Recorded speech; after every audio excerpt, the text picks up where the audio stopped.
Hello and welcome to Arguing Ever After. I'm Luke and this is my lovely wife Amber. Hello. Together we are the Lord and Lady who lock horns, The Count and Countess of Contention, the Duchess and Duke of Disagreement, and the King and Queen of Quarrels. We have been together since Jolt was the drink of choice for most high schoolers, and we've argued about practically everything, and yet we're still together and happy. We have a great teenager who currently doesn't think we're lame even after having started a podcast, and most of our family still talks to us on purpose. In this entertainment-only podcast, we will bicker about all things big and small, and the audience gets the final say on who the winner is. We do not claim to be relationship experts by any means. We will debate lots of things, many of which are submitted by our listeners. So if you have a topic you want us non-professionals to battle over before you try it out in your own house, please send it to us at arguingeverafter@gmail.com. Perhaps this completely unscientific way of letting the masses decide on who is correct can settle your fight before you even have it. So, Luke, we've had some storms lately, and I was, after these storms, of course, trees come down, and right afterwards, Luke's so excited when a tree comes down because he gets to use his chainsaw, and I was working on cleaning up the leaves and things like that, and Luke says to me, Amber, come over here because I need you to stand by the ladder in case I fall. And I wondered, what am I going to do if you fall? Am I supposed to catch you? I'm not going to be able to catch him falling from a ladder with a chainsaw in his hand. I don't think that I should be trying to catch you falling from a ladder with a chainsaw in his hand. And so just the utter insanity of that. And he said, well, you could call 911. Yeah. This is Luke's reaction or his statement to anything where I'm like, what do you expect me to do? Well, you can call 911. Yeah, emotional support, potential emergency first aid kit treatment, and a phone call to the professionals if we need them. He'll be working on the roof on something, usually Christmas lights, and same thing. He's like, just make sure if you see me fall off the roof, that you call 911. I don't think I've fallen off the roof in a long time. I didn't know you ever fell off the roof. Well, before we were together. Oh, okay. Well, Luke is kind of a daredevil, so I'm not too surprised. I am the exact opposite. I understand that man is mortal, and I probably don't do things because I know that you could die from doing some of these things. Luke has, jumped out of an airplane. I don't remember how many times, but it's like two. That's 2 times more than I would ever want to jump out of an airplane. And he's... Yeah. What else did you do? You jumped off some building in Las Vegas? I did. There was a cord attached to me. So it wasn't just I jumped off of a building. Yeah. It was the Stratosphere Hotel. It was 1,000 feet tall. And it was great. Mm-hmm. It was actually scarier than jumping out of an airplane at 13,000 feet. I cannot imagine that either of those are not just equally scary. And there'll be many times where I'll be like, Luke, don't do that. You're gonna die. Don't do that. And he'll still do these things where he's like, I'll just pick up a random snake, even though you're afraid of snakes. Or there's a great video of that. We could share that with our listeners, maybe. Maybe sometime we could. That is a pretty good video, but also it will explain. Side note, we were in Florida, and I had no idea. The snake was an unknown, and it was in the swimming pool, and me and my daughter were trying to go swimming. So I thought I should get the snake out of the pool. And I did, and everything was fine, and nobody got hurt in the making of that video. Yeah. I think the snake did, actually. No. You did chuck it pretty far. They have small brains. It's probably fine. They're bouncy. Well, and I cannot imagine, little Luke and how many times your mom must have been like, okay, this kid's gonna die. Just inevitably, this kid is gonna die. There were a handful of hospital visits because I have always had the daredevil streak in me. See, it sounds like you're jumping into danger where sometimes when I was a kid and I had some accidents, it was truly not that I was, I wasn't jumping into danger knowing like you were. Yeah. So I liked it. Yeah, I did not enjoy getting injured or... I've actually jumped off of a roof on purpose. Well, yeah, I've never. And trees, and you know. I mean, it was a short roof, but I wasn't jumping. It was a nice, easy climb down. Okay. So, but certainly there are times in life where you think, I don't know, maybe not. Maybe it's just me, but you're like, oh my God, I'm gonna die. I'm gonna die no matter what it is you're doing. I was thinking about this the first time in my adult years where I was thinking I was gonna die. Mm. I was laying in bed, and all of a sudden my heart was hurting so bad, and I was like, laughing. I was so scared, and I was begging Luke, please take me to the hospital. I'm dying. Uh-huh. And he was like, no, I'm not going to take you to the hospital. That's true. And what was the reasoning? Because you had heartburn.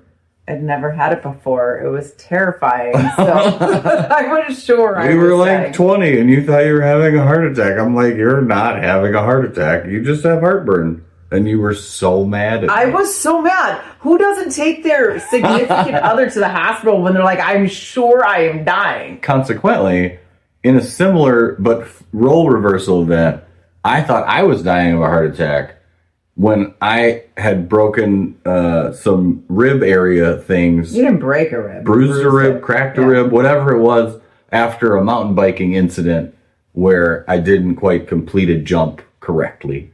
And I said, I think I'm dying of a heart attack. And you brought me to the emergency room. I brought you to the emergency room. That was very kind of you. That's what you do when someone says, I'm in trouble. Yeah. That's just simply what you do.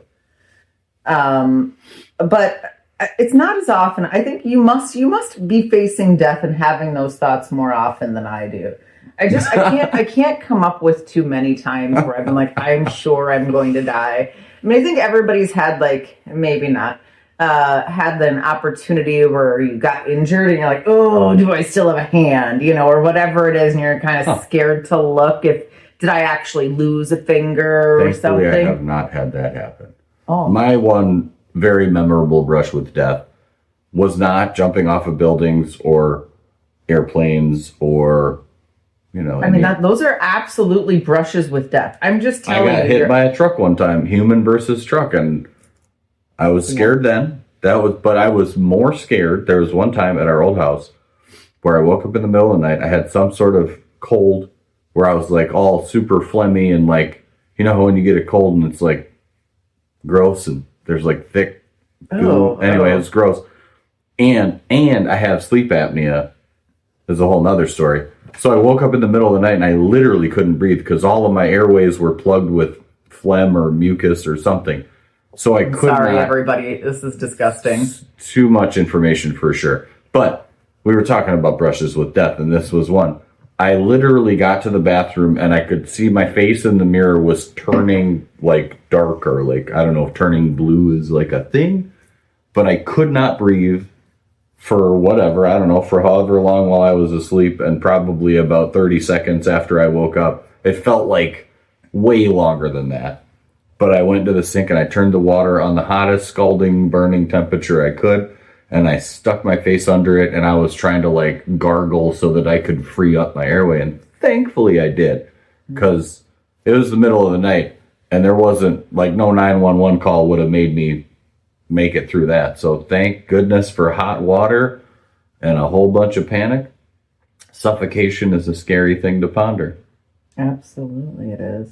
It sure is. Well, and I think, I don't know, I think that because it is like the inevitable thing, right? Death is inevitable. We're all going to end up there. We all will end up there.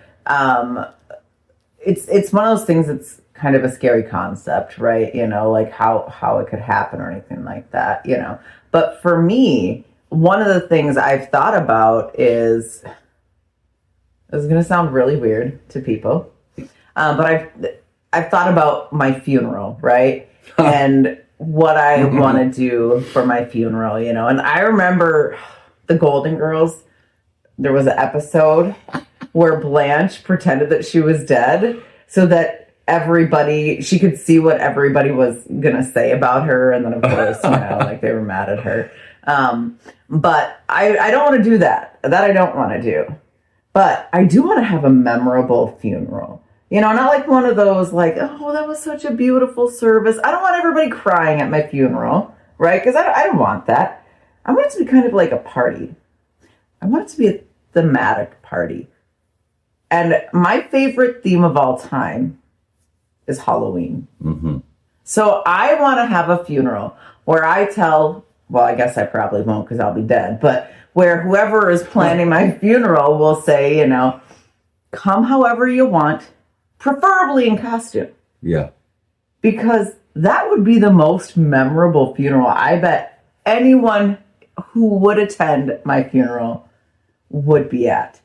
And, you know, we could have like, I have so many decorations, you know, whoever's doing it, they could just we could borrow. Empty out the garage for you. Yeah, and just put up all the decorations so you don't have to worry about buying flowers or anything like that. We have creepy looking Halloween themed flower sets. We sure do. We sure do. Yep. And like there could be candy because we have a butler. We do have an animatronic spooky death butler. I'll be so excited to show y'all some things when we're closer to Halloween. Yeah, that'll be. But the other thing is there could be candy there. Mm-hmm. And I used to think, and I still do, but I really think like cremation is a pretty reasonable way to die. But I think at my funeral, I don't want to be cremated yet because I also want to be attending in costume. Oh boy. And I am wondering if I could have like little fangs. Oh so my when people God. come up to my casket. Someone's going to be like, are you alive? Yeah. Is she coming back? I know. Oh, man. Wouldn't that be hilarious? And then, That like, would be. when people come, when they turn, they're either going to have one of two looks, like absolute horror, like, who the heck does that? Or laughter. We could because even they're make like, oh, Amber, just a silly thing. Maybe by the time this happens, first of all, we have an agreement that you haven't agreed to, that you have to go first. I'm going to die first, because I don't want to deal with your funeral.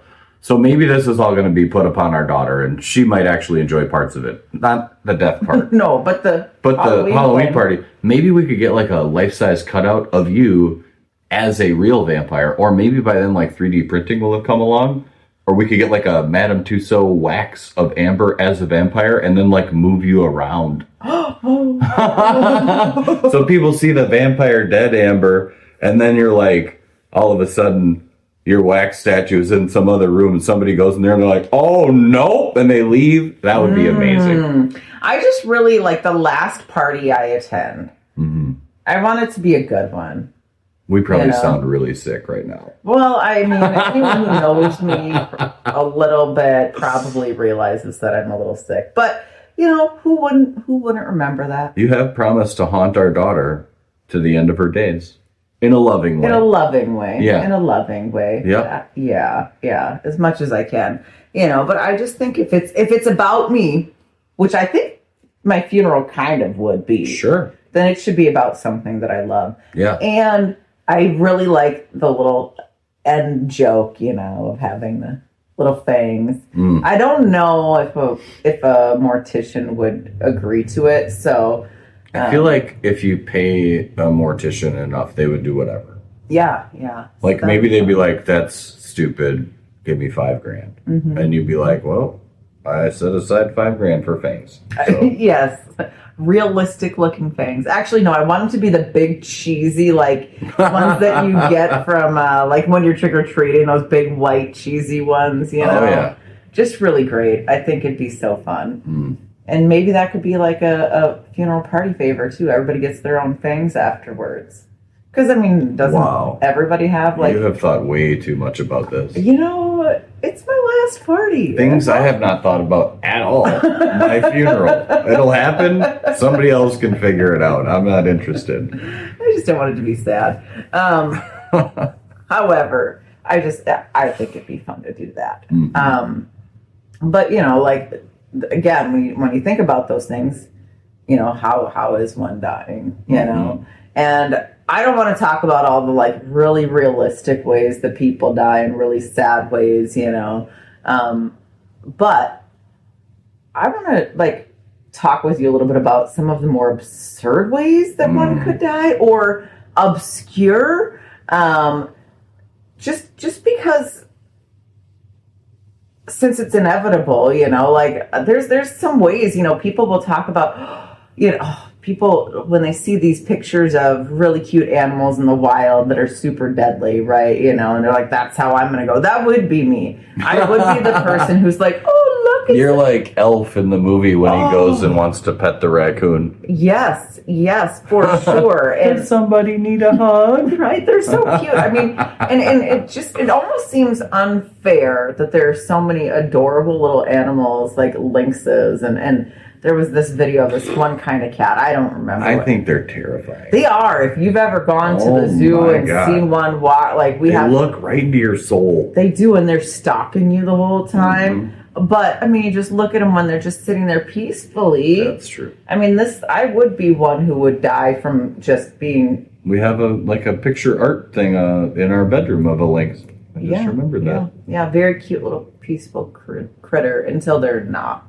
Yeah. Until they're not. And, that might be one of the reasons I don't actually go out in nature because I would. A honey badger. They're cute and they do not care what they will fight a lion. They don't even care. Yeah. It's unfair. Why are they so cute? I mean, you don't want to stay away from them. The ugly ones, like ugly animals, I have no desire to hang out with an alligator. I mean, actually, we have gone like on these swamp tours and stuff like that. And when you see them in the water, they actually are kind of cute. But I'm safe in a boat or one of those airboat things. They're not coming after me.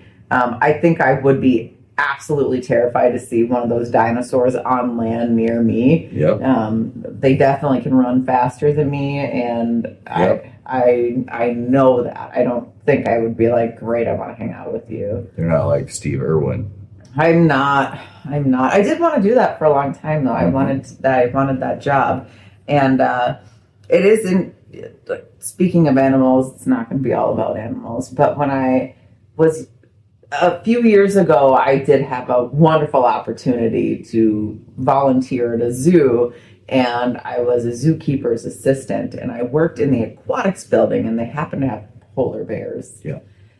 And my job was to get their food together on the days that I worked, and so they ate all sorts of fish and things like that. But when I would come by, they associated me with the smell of food. And so you would see them, or I would see them. You wouldn't see them because I was on the other side. You couldn't see me. But they would just be sniffing the air just because I was food. And I was like, oh, if they got out, I'm dead.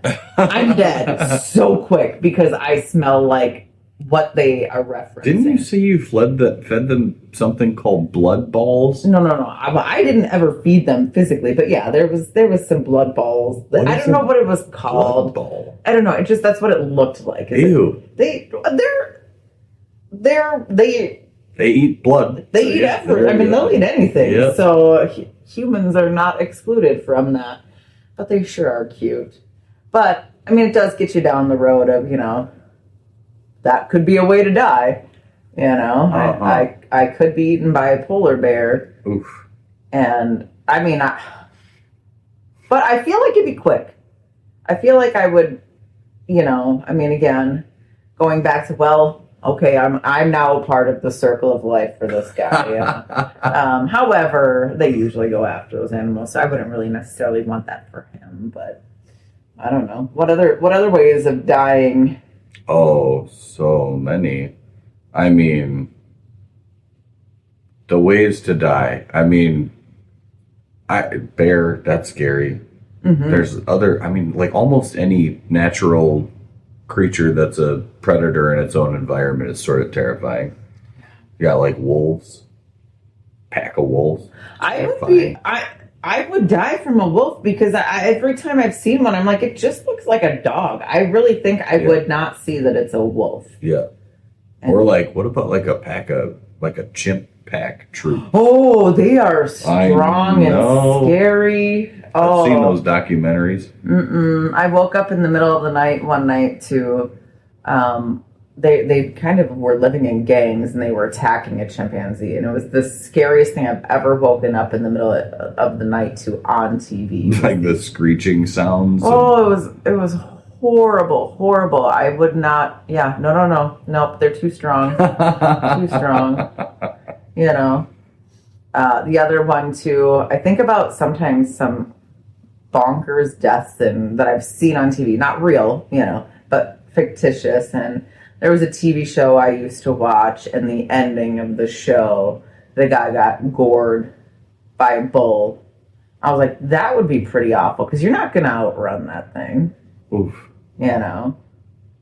Getting a giant bullhorn shoved into you. Yeah. Oh, and just it's sort of interesting to see what Hollywood comes up with and their obsessions, right? Like when we were kids. Oh, yeah.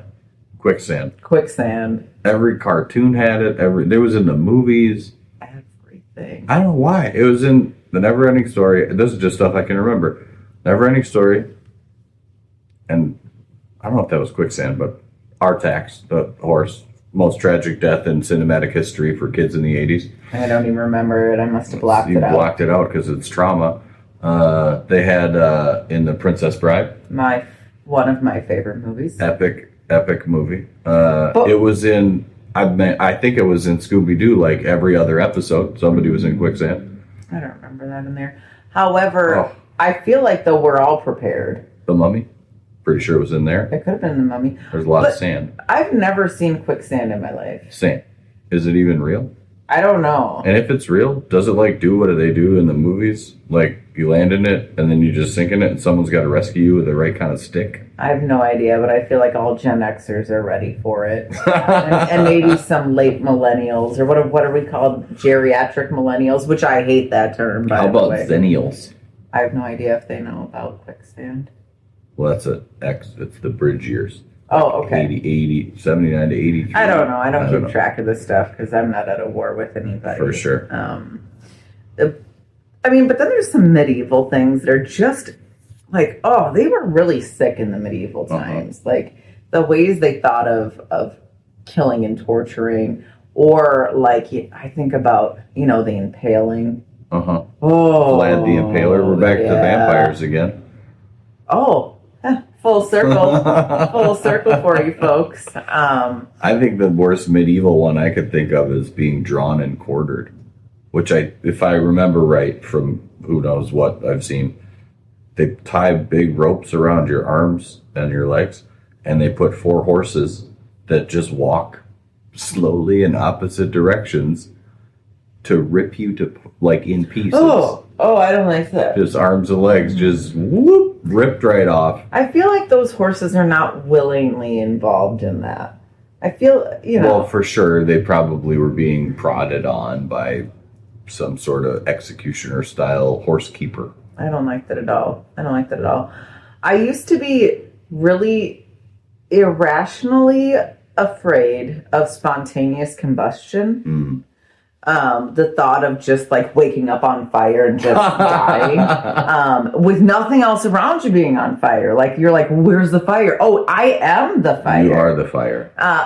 However, I did a little extra research on that at some point when I was just like, how does it happen? How does it happen? You're talking about yesterday. No. This is a while ago because it really has been one of those things. I'm like, how do I stop from spontaneous combustion? Like, what can I possibly do to prevent that in my life, And so I did a little bit more research, and it really doesn't. They pretty much think it doesn't happen. Right. That it's something else, most likely. Like you would have to have enough flammable something inside of you and some sort of random errant electrical spark, and it's not happening. It doesn't happen. I mean, and there are 0 confirmed deaths from spontaneous combustion. So I think if there's 0 confirmed deaths in known history, I can probably check that off as not, I don't need to be afraid of it, But I don't know. Did you hear? I feel like I heard a lot about that when I was. That was also like one of those kind of like a quicksand. It was like a fad everyone was talking about. I don't remember for how long. I don't think it lasted as long, but everyone talked about spontaneous combustion for like a while. It was stuck in my head. Absolutely. It didn't go away. There are just some things that when you think about or you hear, you're like, oh, I'm afraid of that, you know. One of the things you were talking about was being buried alive. And they used to have that little bell, the bell, I don't remember what time period, but they'd have a bell on a string. Is this like during the plague or something? Maybe. When they thought everyone was just dead?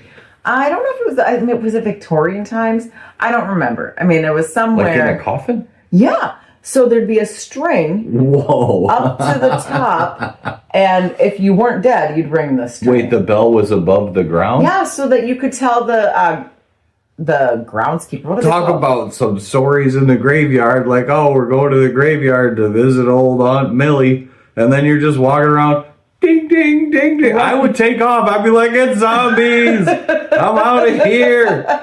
Oh, no.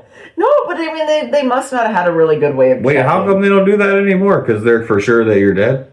They're real sure you're dead nowadays. Okay. The amount of, I mean, and if you're getting buried, the embalming and all of it, you're dead. I You guess. can't live through the poisons they're running through your body. Certainly couldn't live through the whatever, the burn tube where they make you into ashes. No, You're not living through that either. No, not with cremation. You know, and that's the thing. Like, if I'm dead, I want to make sure I'm dead. Don't just throw me in a hole and think that, you know. So that's why I do like the idea of cremation after my final party. Yes. You know. After the party. After the final party. Yep. Well, Luke, I guess this is the time for me to ask you a question. And now, the moment you've all been waiting for. In this corner, claiming to weigh in at 135 pounds with, we believe, the tallies are still out. They are still out. 2 wins and 2 losses. We're at a tie, people.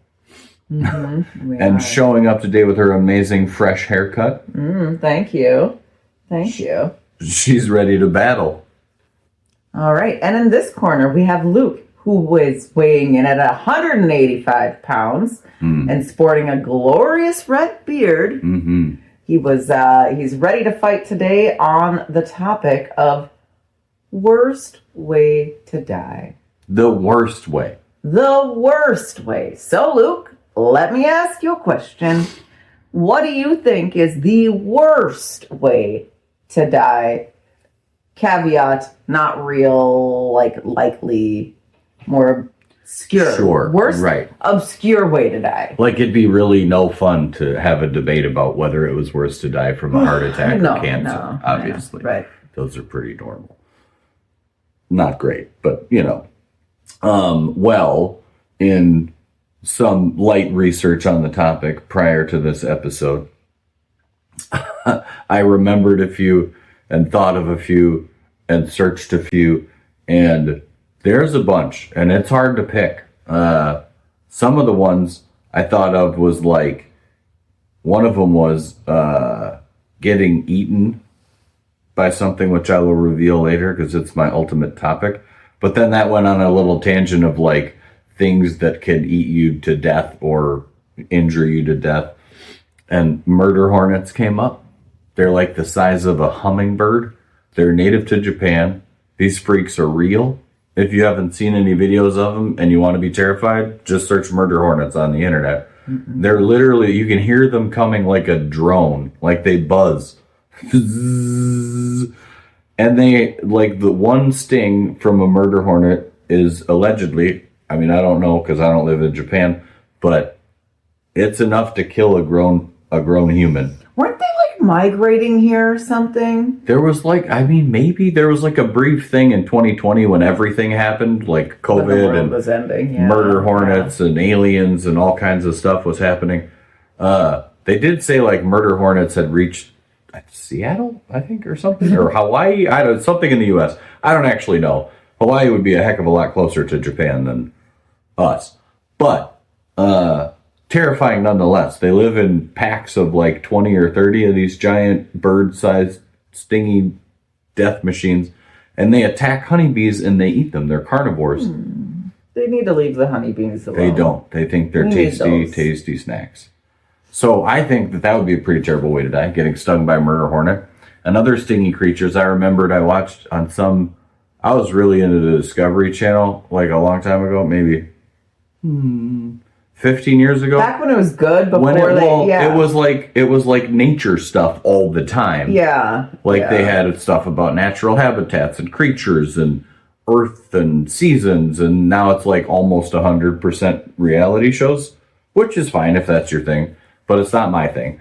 So one of the things I watched was about the Amazon, and I learned about the thing called a bullet ant, and it's called a bullet ant because when they sting you, it feels like you've been shot by a bullet. One of the descriptions that I read said that it's a what did it say? Brilliant, pure pain that feels like you've stepped on a hot flaming coal with a 3-inch nail being stuck into your heel. And I was like, what? It's allegedly worse feeling than a murder hornet sting, which is crazy to even think about. Okay, but how do they even know that? I'm going to guess. I mean, did one person get bit by a bullet ant and that same person got stung by a murder hornet? I feel like... Probably. How does that happen? So, I don't know for sure, but so this was in my searching, and I don't remember the name of it, but there's some sort of pain index, and there has to be, there must have been some crazy person, what was the show where they did all the dumb stuff? Jackass? Yes, Jackass. So there's probably some crazy person who was like, oh yeah, I'll raise my hand to be the guy that gets stung by a murder hornet and see what happens, or let's have a bullet ant go for it. How much would you need to be paid to do that? A lot. If it feels like getting shot, I feel like that's pretty terrible. Might require a hospital visit. Right. I don't know, man. If I were to offer you $10,000, would you do it? Ooh. That's a lot. So yes. Yeah, okay. I would not be happy about it. But 10 grand's 10 grand. Yeah. That's some dough. I'd let you do it for 10 grand. Thanks. You're what welcome. About you? No. Sting from a murder hornet. No. You're just out? $10,000? That's not that much money. Oh, look at you, Miss Thing over here. I would hold out if someone's willing to offer $10,000. If someone's willing to offer, I'll tell you what, I would take it for you. I'd take the sting. I'd be like, she's weak. I'll take the sting. Oh well, no, I would say smart. Okay. I've done some things that would prove I'm pretty strong. That's true. So, kind of like that great mic drop. Several females in this world have of childbirth. It's more than several females. Well, it's not all. So anyhow, I don't think that. I just think that I'm smart enough to avoid pain. And if you're willing to do it for $10,000, why would I? We did establish that I was a daredevil. Right. So if I get to do something for a whole bunch of money, I'd probably be down. Yeah, I'd let that happen. Also, it might increase my natural pain threshold because I'd be like, well, it's not a bullet ant sting, so I'm going to be okay. I know when you're on that pain chart at the hospital, they'll be like, yeah. What if 10 is bullet ant? Everyone would be like, oh, I'm at a 1. Yeah. So to answer your earlier question, what I believe to be a potentially realistic way to die, but probably the most terrifying and worst way to die, would be to be eaten alive by hungry rats.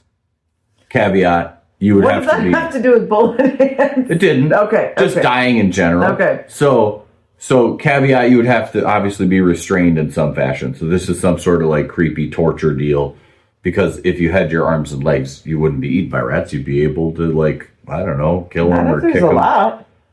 Well... There'd have to be a lot. I have seen movies where that's happened. Yeah, that's what I'm saying. Based on factual Hollywood information, Hollywood data. They can swarm you. Well, thank you for supporting my case. So you're welcome. I think that the thing that would be the worst about that is one. It's a bunch of factors. The rats. One, it would be a slow death because they have little bitty mouths. It wouldn't be like you talked about a polar bear earlier. I feel like that would suck, right? But they're also gigantic. Really cool. No. When you think about it, that would not be cool. There's gazillions of rats out there, but one polar bear, This is not okay. I feel like it's a little bit more epic way to die. You'll have your turn. Excuse me. That's not my vote, though. In any event, one, it would be a slow death because it would take a long time for their tiny little rat mouths to bite enough of you to kill you. And I don't know, like, would your actual cause of death be pain or blood loss or I don't know. I don't actually know. But, like, I mean, I've heard stories about people that were, like, tortured, like in the military. They got captured by the enemy, and the rats would like be nipping at their little toes and fingers while they were trying to sleep in between tortures and stuff in these little prison cells. I mean, just that alone is creepy. But like thinking about having it be your device of doom is even like creepier. And like, would they have to get to like a main artery before you die? Do they just chip away all the bits of your skin and body and oof, they're just, it's so gross. And then you hear their little squeaks. Oh God. And then like you feel their little scratchy claws on you and their little bitey teeth. I'm getting creeped out just thinking about it. And then at some point, somehow you die. It'd either be from blood loss or like maybe you'd go into shock and just your heart would just be like, I'm out. Boom, you're dead. So for me, that would be the worst way to die. There are many millions of other choices, but I feel like that's it for me. I feel like there's a technicality here. Okay. That I don't know that anyone has, like that has been their cause of death. I feel like it's usually an infection or something like that. So that's just my guess. So based on your guesses, you'd like to bring up a technicality? Yes. Yeah. Interesting way to debate. I mean, I'm just saying. That's all I'm saying. If we were in debate class, that'd be tossed out. I don't know. No basis in fact. I feel like I could then Google and see. However... Well, here we are. So you're going with potential... No, for sure. The cause of death is being eaten alive by rats. Okay, so when I was thinking about my topic, I was thinking about things that terrify me. Right? That, like in the beginning of our episode, I was thinking about Luke likes heights. And one of the things I'll never do is jump out of an airplane or jump off of a building because, like, the odds of dying are greater than not doing that. Greater than if you stay at home. Yes. That's true. So... well, maybe that's not true. I don't actually know. And I don't have a fear of heights. I have a fear of falling. So... I was thinking that would be awful because I'm definitely afraid of falling. And I don't like heights because that's how, I mean, and not short distances. I mean, falling from a great distance. But I got to thinking it wouldn't be as bad as something else because you know where the end is, right? Like, you know, once I hit the ground, boom, I'm out, you know? Now, so then I had to do some thinking about, okay, what else terrifies me that, you know, you'd be in some weird scenario for. And Luke has talked about something he wanted to do, which is go like scuba diving. Yes. And I don't know how deep of a scuba diving, but like what really scares me is the concept of deep sea diving. When I was a teenager, there were these books called Fear Street. And I think it was in a Fear Street book where there was this girl and they were talking about scuba diving and deep sea diving and something called the bends. And I was so scared of the concept there because that decompressing that needs to happen very purposefully so that your body doesn't create too much nitrogen, to do all sorts of wonky things to it, you know, blood vessels constricting, you know, possibly sending a nitrogen bubble up to your brain or your heart or all those things. But when you're that deep underwater, you can get disoriented really easily, even if you don't have the bends, right? Like you don't know which way is up and which way is down.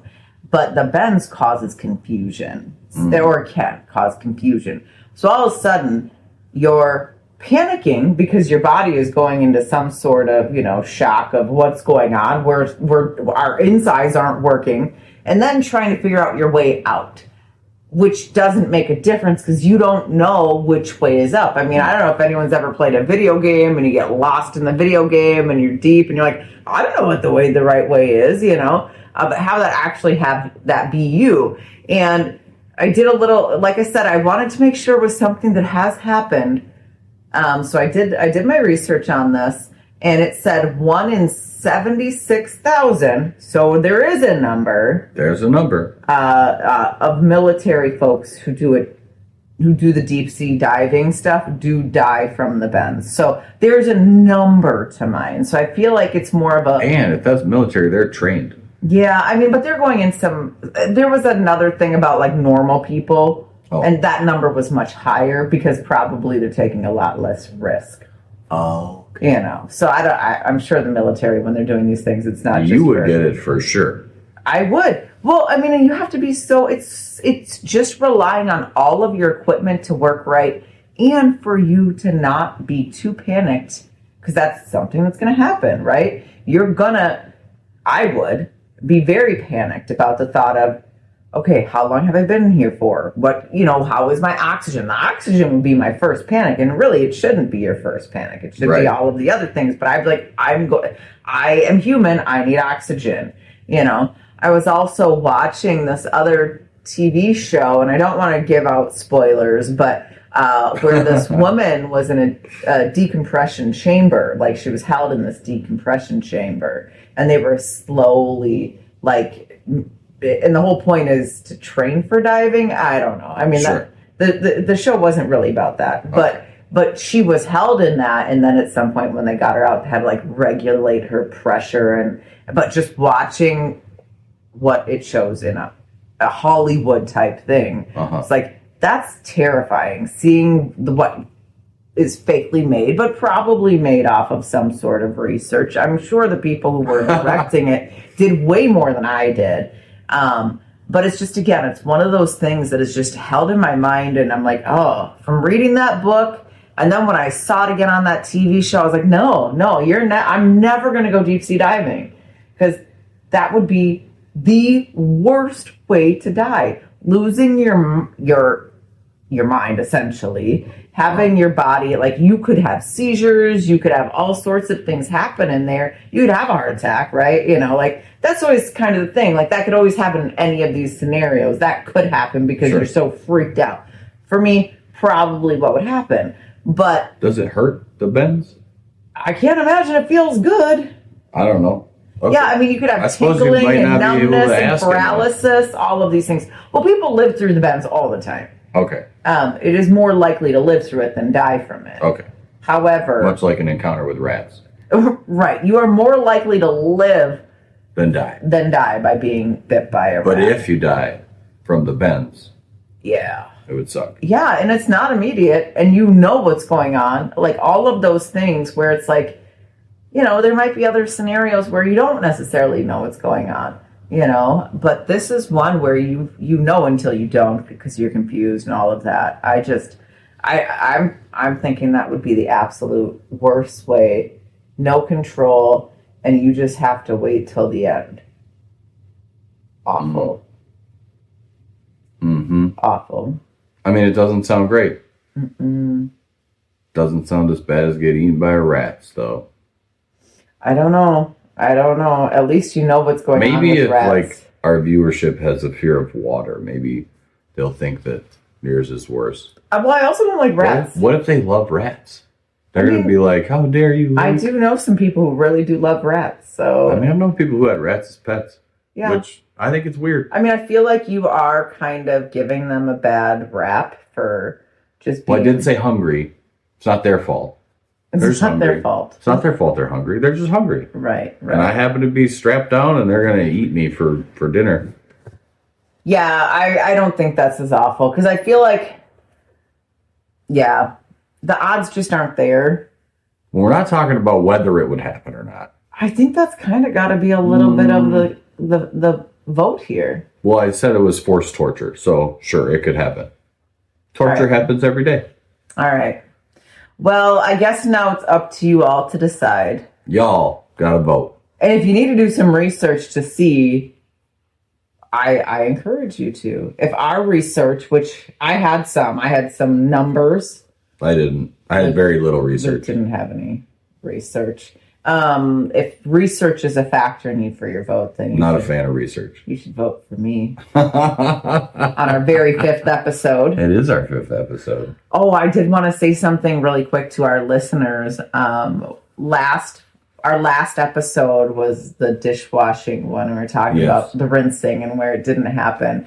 And, we were kind of talking, like we were trying not to insult people. But we're like, it's fine. We don't have any listeners from the UK. Guess what we got? A listener from the UK. So. And the Netherlands, you said. No, not the Netherlands. No.